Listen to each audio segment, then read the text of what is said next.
Are we all in agreement that that's where that all kind of starts? As it's at the top with the laws being made? And if that's the case, how do you solve that? Lucy, I'll start with you, then we'll go Peter, George, and Stephen. That's definitely true. A general summation of cops to me is that not all cops are bad, but the institution is flawed and in desperate need of reform. And one reason it's flawed, there's other reasons, lack of accountability, weak outside accountability and internal accountability. But you're right, we have too many laws, and the cop's job is to enforce the law, and there's a certain, there's a small number of leeway, there's differences in local policing and stuff, but we have federal drug prohibition, and it's such an easy one, but it's such a useful one because it has caused so much harm at the federal, state, local, and honestly international level.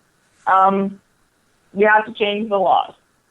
We have to change the type of laws that we love to pass in the heat of some paranoia over some domestic crisis. People are overdosing on drugs. We need to outlaw drugs. We need a happy-looking domestic policy, and we got one, and now our prisons are overflowing. The laws are the biggest problem because the cop's job is, with certain amount of leeway and certain amount of variation, is to enforce the law, and our laws really suck most of the time. Go ahead, Peter. I actually disagree with her that the police are in need of major reform, and I think I'm not suggesting that they don't need reform. They definitely need reform. Where I disagree with her is that when you say the police need reform, no. What you need to do is you need to reform the laws that you have on the books and give police better political cover for small, minor things so that they don't feel like they're constantly under attack. When you do that and then you ask them and tell them you must police your own vigorously, then I think that the reform that you need then comes out of that. That said, the laws that we have are utterly ridiculous. I would like to see a campaign started by not just one politician, but spread nationwide. And this is at a local, at a state, and at a federal level, where instead of saying, I'm going to go to wherever and I'm going to make these new laws, I want them to say, I want you to elect me so that when I get into office, I can start removing a lot of unnecessary and wasteful and idiotic laws. I think that for the next 20 years, that ought to be the case, where people go in and say, you know what, let's clean the books of stuff that we don't need so that we can live a more free and healthy society. And when you do that, when you start with that piece right there, the change that Lucy so desperately wants in the police department, I think that at that point you're going to see the reform start to happen even before it's, quote, official, because you're going to remove some of the problems to begin with. And then the reform can start to take place. I'm not saying that you don't hold them accountable. Absolutely hold them accountable. But I'm thinking that you start with what the real problem is, and the police are not the problem. The police are a symptom, and that's the issue. George? I will join with the other two panelists talking about sentencing reform and needing to clean up the laws, because that is a major part of this.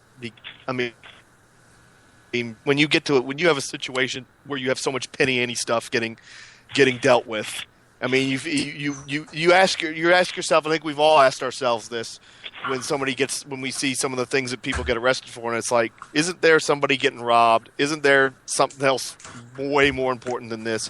So I think from that end, that's where politicians have failed the police. I still go back to what I said originally about that there probably needs to be tweaks in the training, but in general, I think police do a good enough job. And the level of corruption is not at a point where serious reform is necessary. If anything, and I don't even know if this would be possible, but it seems like in the big cities, to get to that community policing thing that we talked about with small towns, maybe there needs to be even more police in the big cities that deal and stay in a similar area and get to know the people of that area a lot better, so that you can have that effect to it, and that you can train police in that vein. Because I think that's where things really fall down, is that you don't. I mean, they're part of the community, or they were in a lot of places. They're part of the community. You know them, you see them. They go to church with you. They may go to the same sports bar as you, or the same barber, or whatever. And you don't have that anymore. And I think that's really what hurts. That's really what hurts the relationship between the two. And I think if we can solve that, I think that goes a long way on a lot of different fronts. All right, Stefan, you get the final word. My big thing with the cops, as far as reform, I think everything, you have to do everything in small incremental levels. I do believe you need to get rid of stupid, frivolous laws. Absolutely, because that'll take so much more time off a cop's hand if he has to go bust somebody for loose cigarettes than actually bust somebody who's breaking the law, stealing, or how about let them go bust somebody for a real crime. The other stuff, I think as far as, I wouldn't say the training that they get when they get in there is pretty good. You do have a few cops that are bad. I think we're always going to have that level of corruption that's in there. I do think that we shouldn't politicize it, and I think that the politicizing is horrible. I mean, a white cop shoots a black kid, and all of a sudden it's racist, and it's going all over the country. You can be sure that Al Sharpton's gigantic head is going to be there, right in front of a microphone, screaming bloody murder. He just shot the kid while walking black, and all this kind of stupid ass crap that goes on there. That stuff needs to be downplayed. I think the president needs to be stronger with his words that the police, for the most part, are good people, but not at the same time try to equivocate everything and say, well, the people who live in that area, they feel like they're not getting a fair shake. It don't matter if you don't feel like you're getting a fair shake. If you're getting a fair shake, you're getting it. I don't understand when they try to turn stats. They say, well, black areas, they get arrested more, and white areas, they get arrested less. That's got to be racist, right? It's like, well, if they're committing more crimes over here than they are over here, then no.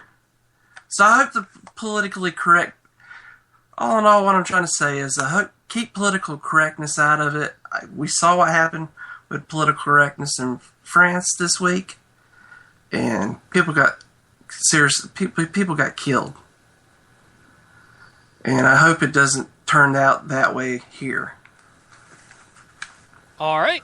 I'd like to thank Lucy Steigerwald from antiwar.com, Peter Ream, Stefan Glaug, and George Templeton from Free Radical Network for being here to discuss reforming police policy, as well as discussing back and forth different laws like drug laws. Guys and gals, thank you so much. I really appreciate it. Thank you. It was fun. This was a pleasure. Enjoyed it. Thank you very much. And would also like to thank everyone in the chat room who stuck around. Boston Randy, Prairie Dog. Well, I already thanked you, George, so I'm not thanking you again. The Alaskan, Titan. I'm not thanking you, Stefan, because you're still in the chat room. Vicky. Arachima, I think that's how you say it. I know Fishy and Ruth were here earlier, so thank you all for being here. Really appreciate it. And one of the things that I want to kind of end this on is kind of my perspective on this. I've given my comments, obviously, in saying, that there are policies that I would reform when it came to police. And when it came to getting rid of laws that shouldn't exist. what I have said before, and I will say it again, is what people don't realize, I think, is that I wanted to be a police officer. I, in fact, went through training with the Arlington, Texas Police Department back in 2008, and they never did the background check. I now, because I just keep hurting myself for whatever reason, I can't be a police officer. I can't be in the military, and I wish I could be in the military. You guys have no idea how much I wish I could do both of those jobs. When we make comments, whether it's libertarians, whether it's conservatives, whether it's leftists, whatever, when you have people say that they want reform in the police department, and they actually give substantive discussions, that doesn't mean that they hate cops. A lot of people respect cops. A lot of people like cops. There are reasons to be concerned about cops, especially if you see them act out of hand, if you see them act corrupt. I love good cops. I do not like corrupt cops. I think a lot of people here would agree with that. So, just because somebody says that they want reform doesn't mean they're trying to play politics, necessarily. Politics is a part of it. But it could mean that all they want to do is they want to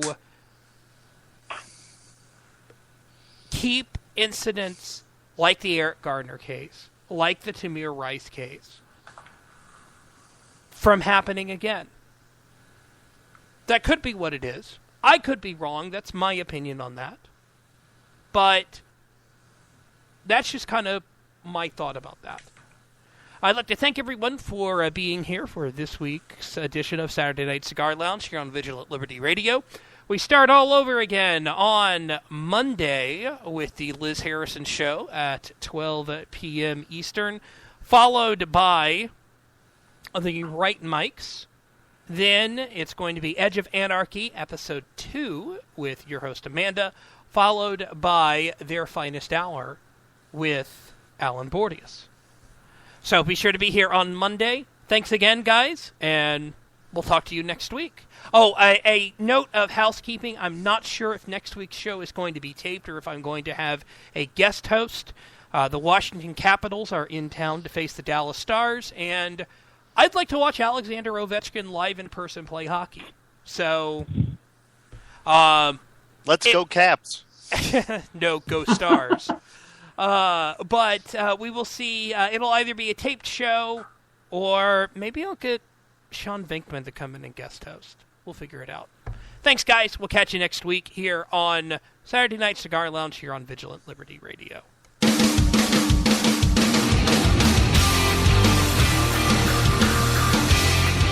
This show is copyright by VLR Media. All opinions of hosts, panelists, and guests are their own and may not reflect the opinion of VLR Media or anyone else.